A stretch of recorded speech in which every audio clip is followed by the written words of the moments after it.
Robinson. How did you get attached to that project? Because that was a documentary, correct? Yeah, it was a doc. There was a filmmaker. He passed away, but filmmaker from deep out in Long Island, that does a lot of. He did a lot of those. Like he did a doc on like Babe Ruth and a couple other sports icons. And Pat Boone, the musician Pat Boone. Yeah. He actually he executive produced that project.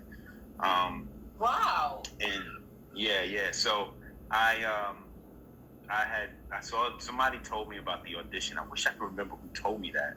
And I went in for the audition, but beforehand, before getting the audition, they sent out like a script, and they sent out some like link to video or whatever. And I went and I got this movie, this Jackie Robinson movie where he plays himself. And I watched the film on silent so that I can get his mannerisms. Wow. And then I also watched the film. Y'all better get this technique. Y'all better get these gems he's dropping. And then I watched the film where I just listened to it. I closed my eyes so I could like learn, trying to get his cadence and the way he speaks. And I remember coming in for the audition, and I was pigeon-toed because, if you look close enough on the film, you see like, oh, that's why he's walking weird. He's pigeon-toed. And so I came in pigeon-toed, and I remember the director's wife was sitting there, and she was like, look at his feet. And I just knocked that one out of the park, and they offered me they actually came out in the hallway afterwards and told me I had the gig. It was one of those. Wow. That was absolutely amazing. It's great, to have a living legend, that you portrayed in your canon and your body of work. I think that's absolutely amazing. You've had the opportunity to work with some amazing talent. When you were on Widows, did you get a chance to work with Viola Davis at all? No, I wish. I kind of tried to stalk her a little bit outside of her trailer, but I don't think she was working one of the days. I was like right there looking, and I was like, oh man. Yeah, EBT, brother graduated from Hampton. So yeah. But yeah, so I didn't get to work with Viola. I worked with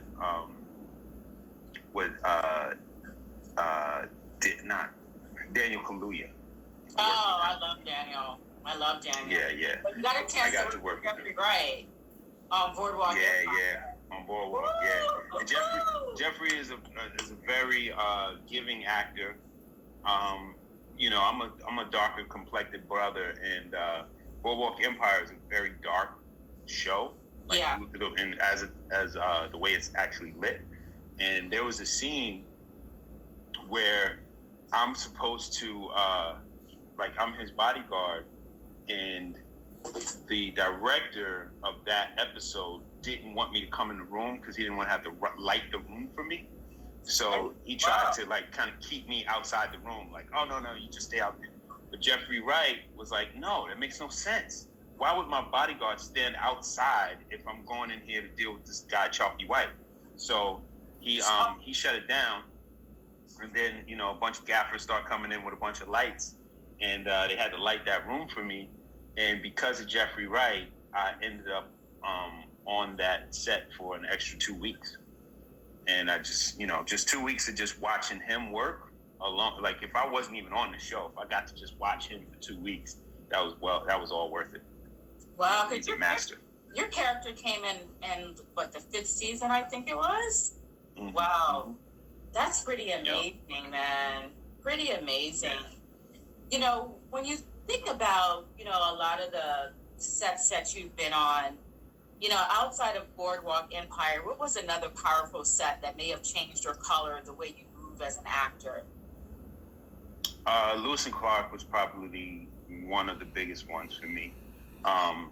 You always hear these stories about, actors preparing for roles, and, we prepared for that Lewis and Clark expedition like no other. So that's the one. Brad Pitt was an executive producer on that, right? Yeah, Brad Pitt, Tom Hanks, Ed Norton. Yeah, that's good. And you know, it never came out, unfortunately, but I learned so much on that set. And it gave me the confidence to know that like I could do anything. You know, I wrote a scene. You know, I wrote a couple of scenes, a couple of like private moments for my character, and I pitched them. And one of the scenes, they actually they had filmed that scene. You know, and I thought it would just be me and one other actor. And I came to set one day, and they had this elaborate, you know, all these teepees in the background and smoke, and they call it Atmos. They had the Atmos, and it was the magic hour, and they had the chief. Because my character York was this black man that I get excited when I talk about this, but he was basically the only black man on that trip. Yeah, he was the slave to Clark, and but he was probably one of the most. How did you get attached to that, Stephen? I'm sorry, because I mean that's such a big project. Yeah, auditioning. It was one of the, you know, I just audition, and I came in very well prepared for that audition, and I got the call back, and then I eventually got the role. Yeah, this black man, one of the scene, I'm explaining the scene that we did. So on the scene, many of the tribes that they met along the way looked at this man York as like a god. You know, they would give their wives to him, you know, because they felt like he was so strong. They would give their wives to them, and the wives would bring back that strength to their husbands, right? That was like a practice that they did. So this guy York. Wait, so hold up. When you say, hold up. So when you say give their wives to York, like sexually? Yes, sexually. They actually had a scene written where it was supposed to be like, and I'm really glad that they took that out. But it was supposed to be York with four. Yeah, it's supposed to be him with four women. Like he walks off, and they had written it kind of very like college humorish, where he like walks off with the four women. He looks back at the guys like, and I'm like, I don't know if I like that. You know what I mean? I didn't want to play that. But luckily, the cultural advisor was like, no, women weren't whores. You know, so she shut that down immediately. She said it would be one of the need more of those on sets. Yeah. So she shut that down. She's actually the lady that was one of the main people that put together that coin for New York that has Sacagawea on it. Oh wow. Sacagawea. Yeah.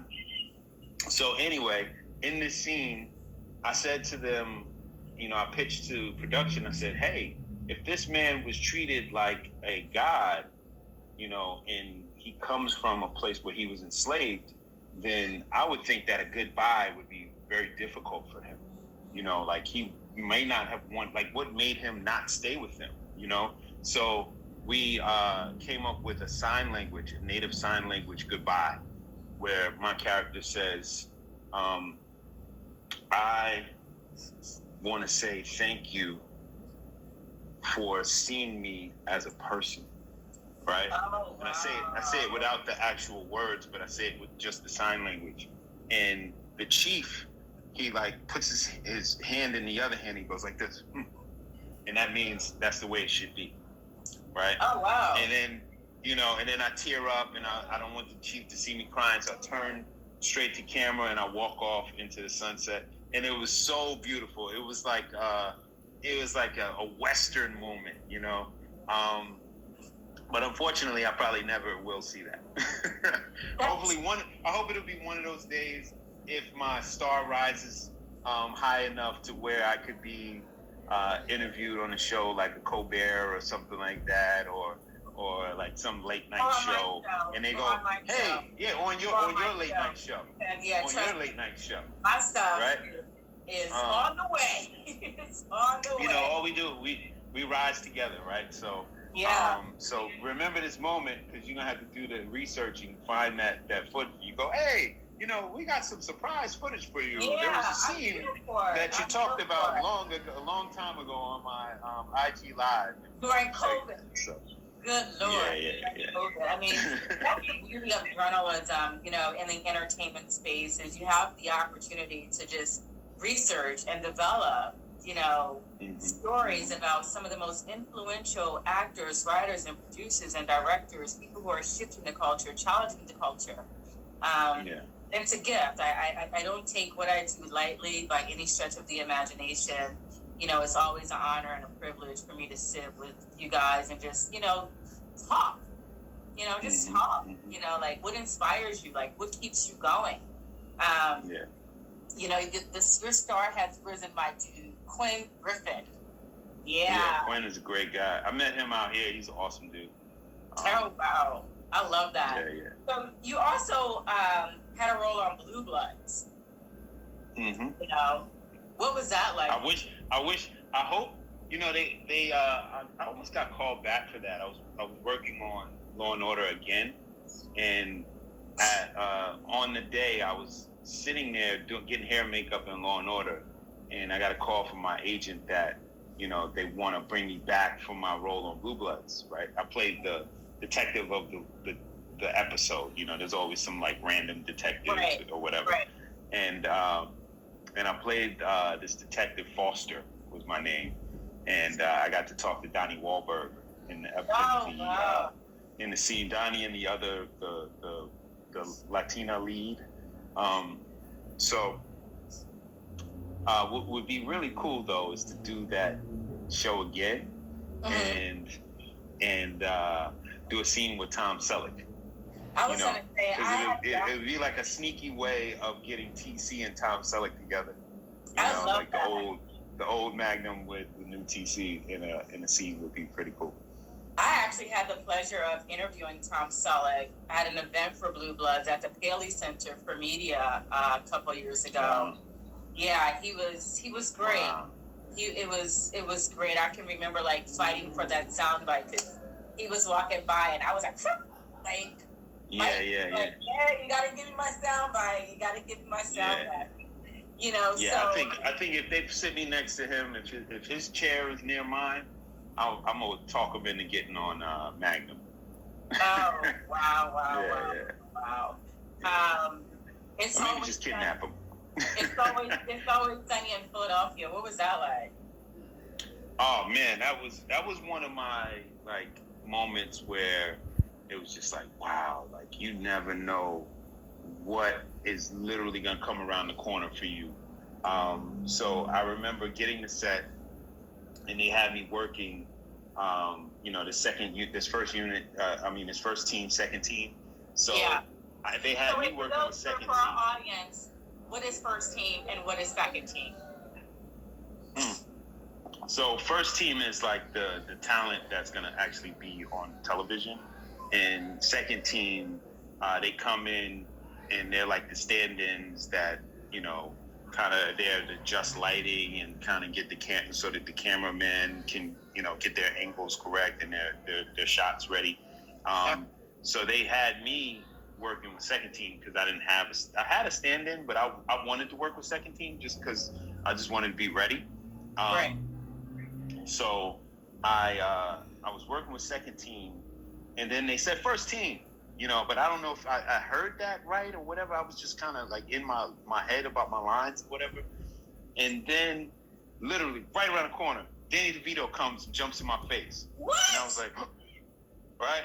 And jumps in my face. He would literally have to jump to get in my face. But I'm looking down at Danny DeVito and I'm like, this is crazy. That's Danny DeVito from Taxi that I used to watch when I was a little kid. And I froze. Like, I literally froze. I forgot all my lines. Are you serious? So, yeah, every single line. I didn't remember not one. And I was like, can I do that again? You know what I mean? And they were like, yeah. I was like, I wasn't ready.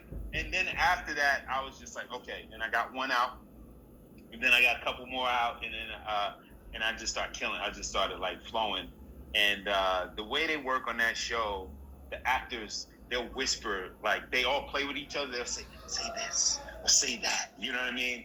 And so I got to ad lib a little bit on that too. So it was pretty cool. That's I've almost amazing. ad libbed in That's just amazing. about every single project that I've worked on. I got to ad lib. Well, really? Yeah. Because I know writers, they're really serious about that script, boy.